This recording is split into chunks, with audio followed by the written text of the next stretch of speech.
हे भक्तों, भगवान को माने, जानी और उनके भक्ति करें।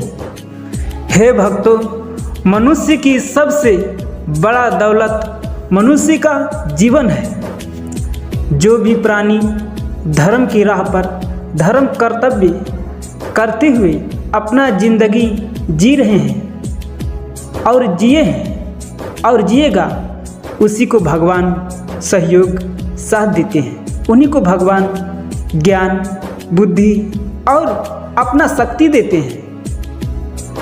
और जो भी अन्याय, अधर्म, पाप जो भी प्राणी करते हैं, उसका खुद पाप के भागी बने रहते हैं। जो भी प्राणी जन्म जन्मांतर के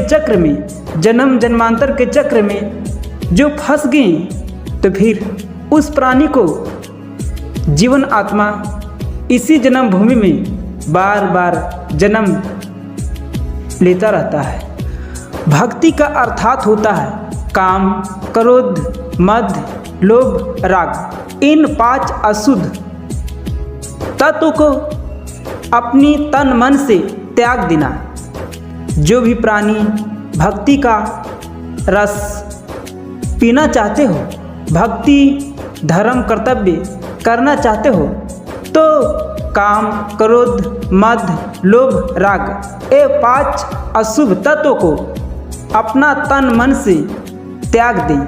उसी प्राणी को भगवान की कृपा प्राप्त हो सकते हैं, भगवान की शक्ति प्राप्त हो सकते हैं और अपनी धर्म कार्य में सफलता पा सकते हैं। जो भी इंसान अपना कर्तव्य को धरती पर जन्म लेने के बाद भूल जाते हैं और माया, मोह, लालच, लोभ की चक्र में फंसकर अपनी सारा जिंदगी व्यर्थ में बिता देते हैं। जब उनको मृत्यु होता है तो अगले जन्म का इतिहास में परमपिता ब्रह्मदेव ये लिखते हैं कि जाओ, तुमने अपना कर्तव्य पूर्ण नहीं किया, फिर से तुम्हें उसी दुनिया में, उसी धरती पर, उसी भूमि पर तुम्हारा दोबारा जन्म होगा। अपना पूरे जन्म को, कर्तव्य को तुम्हें ही भोगना पड़ेगा, क्योंकि तुम पूरे जन्म में अधर्म किया है, अन्याय किया है, पाप किया है। इसका सजा तो तुम्हें भुगतना ही पड़ेगा। फिर उसे जमदूत नरक कुंड में ले जाते हैं, नरक लोक में जब जाते हैं जीवात्मा, तो उसमें एक नरक कुंड रहते हैं। उसी नरक कुंड में जीव आत्मा को, जो पापी जीव आत्मा होते हैं, पापी प्राणी को सजा ये देते हैं भगवान, जैसे कि खौलते हुए पानी में उनको जीवात्मा को डाल देते हैं, जिससे उनकी जीवात्मा बहुत तड़पते हैं। और जहाँ पर अग्नि का ज्वाला होता है, अग्नि की ज्वालामुखी में उनको जीवात्मा को झोंक देते हैं, जहाँ पर बहुत चिल्लाते हैं, बहुत तड़पते हैं और अपनी किए हुए कर्मों का पछतावा करते हैं। और जो प्राणी ज़्यादा से ज़्यादा अन्याय, पाप, अधर्म करते हैं और अपने पाप को लेकर मर जाते हैं, जो कभी इस संसार में धर्म किया ही नहीं, जो धर्म को, ज्ञान को जाना ही नहीं, जो भगवान को माना ही नहीं, उसको भगवान ये सजा देता है, अर्थात कुत्ता जन्म, कीड़ा जन्म, गधा जन्म। जो भी जीव जंतु नरक में रहते हैं, नरक कुंड में रहते हैं, उसी योनि में महापापियों को जन्म होता है। फिर उसे जन्म जन्मांतर के चक्र से मुक्ति पाने के लिए कोई मार्ग, कोई उपाय नहीं मिलता है। वही प्राणी आज कोढ़िया, लुल्हा, लंगड़ा बनकर, अपाहिज बनकर, अंधरा, जो कि संसार देख नहीं पा रहा है, संसार में घूम नहीं पा रहा है, अपनी पैरों से चल नहीं पा रहा है, कोढ़िया, लुल्हा, लंगड़ा, अंधरा, ये सब पाप के कारण होता है, क्योंकि पाप मनुष्य किया तो इसका दंड मनुष्य ही पाएगा। पाप करने वाला पाप के भागी बने रहते हैं और कहते हैं कि भगवान जो मानता है उसका लिए उनका जीवन है, जो नहीं मानता है उनका लिए उसका काल है। ओम नमः शिवाय का अर्थ होता है, ओम नमः शिवाय का अर्थ होता है, ओम नमः शिवाय के क्या अर्थ होता है? ओम नमः शिवाय का ये अर्थ होता है, ओम अर्थात ईश्वर, नमः अर्थात झुकना, शिवाय अर्थात शिव गुरु को चरणों में झुका। कौन झुका? ओम नमः शिवाय जो जप करते हैं उसने झुका। हे मानव जाति, हे मानव जाति, हे मनुष्य, हे भक्तों, हे भक्तों, धर्म अधर्म को जानिए, धर्म अधर्म को पहचानिए। धर्म अधर्म ही तुम्हारा जीवन का रहस्य है, जो कि धर्म अधर्म ही तुम्हारा जीवन का उद्धार कर सकते हैं, क्योंकि धर्म अधर्म में ही तुम्हारा जीवन का वो राज है जिसे तुम कभी नहीं देख पा रहे हो। धर्म अधर्म को पहचानिए, जानिए, मानिए, इसका बाद तुम्हें अपना जीवन का रहस्य मिलेगा। उस जीवन को रहस्य में तुम्हारा जीवन का इतिहास में जो भी लिखा रहेगा वो तुम्हें पता चलेगा कि हमें क्या करना है। तो धर्म अधर्म को पहचानिए, धर्म अधर्म को पहचानिए।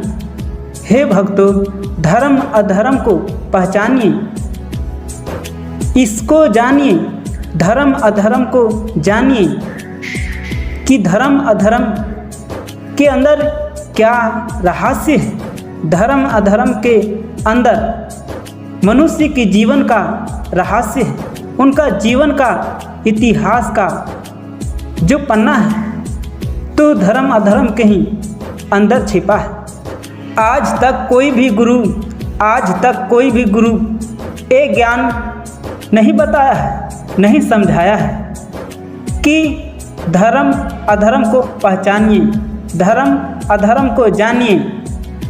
धर्म अधर्म में ही मनुष्य को जीवन का रहस्य है। जब तक मनुष्य धर्म अधर्म को नहीं पहचानेगा, नहीं जानेगा, तब तक मनुष्य अंधकार में भटकता रहेगा। सत्संग, निरंकाल, शिव चर्चा, इन सभी का जन्मदाता शिव है। शिव ही सभी मार्ग का राही है, जो कि शिव ने ही बनाया है।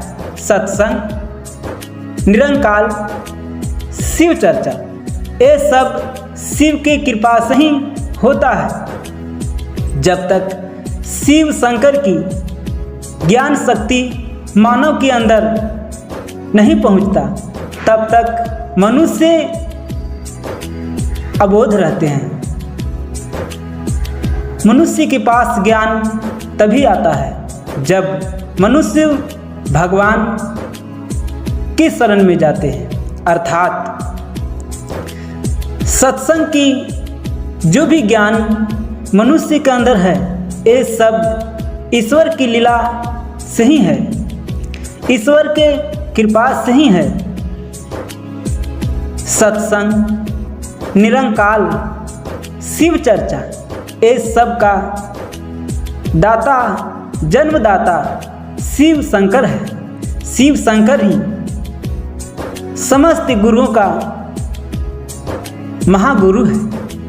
शिव के द्वारा ही सब गुरु का ज्ञान प्राप्त हुआ है। जो भी इस संसार में शिव के धर्म, भक्ति, जो भी इस संसार में शिव को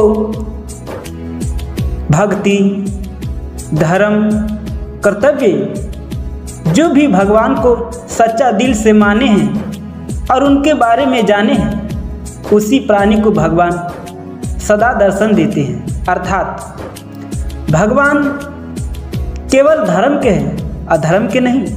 अधर्म को तो भगवान महाकाल चक्र से संहार करते हैं। वो संहार जब संसार में मनुष्य के अंदर अहंकार होते हैं और उसी अहंकार के कारण मनुष्य धर्म को, भेदभाव को भूल जाते हैं और पाप कर्मों में लीन हो जाते हैं, तब उसे भगवान ही भेष बदलकर उसका पाप को नाश करते हैं और मनुष्य को जीवन का एक मौका देते हैं। क्योंकि सदा शिव कोई ना कोई भेष में इस संसार में आता ही रहता है, क्योंकि भोलेनाथ शिव शंकर का जो भूमि है वो जन्मभूमि यही धरती माँ है। जब जब संसार में धरती पर पाप के अत्याचार हुआ, जब धरती हिली डोली, तब अभ्यास हुआ देवताओं का कि अब संसार में धरती पर पाप का अत्याचार बढ़ गए हैं। अर्थात इसका निर्णय यही होता है कि अब लोगों पर संसार में, मृत भुवन में, भूमि पर, धरती पर अब संकट आ पड़ा है। तब इंसान अपना जान को बचाने के लिए सोचने लगता है कि अब हमारे जीवन कैसे बचेगा। किंतु मनुष्य ही अपना नाशक है, मनुष्य ही अपना बर्बादी का एक मूल्य है। अपना स्वार्थ के लिए दूसरों को जीव हत्या करते हैं, अपना स्वार्थ के लिए दूसरों के संकट देते हैं, उसे बर्बादी का राह दिखाते हैं। अर्थात जब संसार में महापाप धरती पर, जब पाप काल संसार में चक्कर लगाने लगता है, तब उनकी भय से माँ धरती कँपने लगती है और सारी संसार में महाप्रलय की सूचना जागृत हो जाते हैं। तब सन्यासी, महात्मा, साधु, योगी, भक्ति करने वालों भक्त, इस सब का ऊपर एक मूल्य होता है कि जब संसार में पाप हो रहा है तो इनका नाश करने वाला साधु का तपस्या, जब उनकी भक्ति की शक्ति ही पाप को नाश करते हैं। जब हद से ज़्यादा हो जाते हैं संसार में, जब उनकी भक्तों से नहीं संभलता है, तब ईश्वर आते हैं और पापियों की सदा के लिए संहार करते हैं और जीवन में, मनुष्य के जीवन में सदा के लिए उजाला कर देते हैं।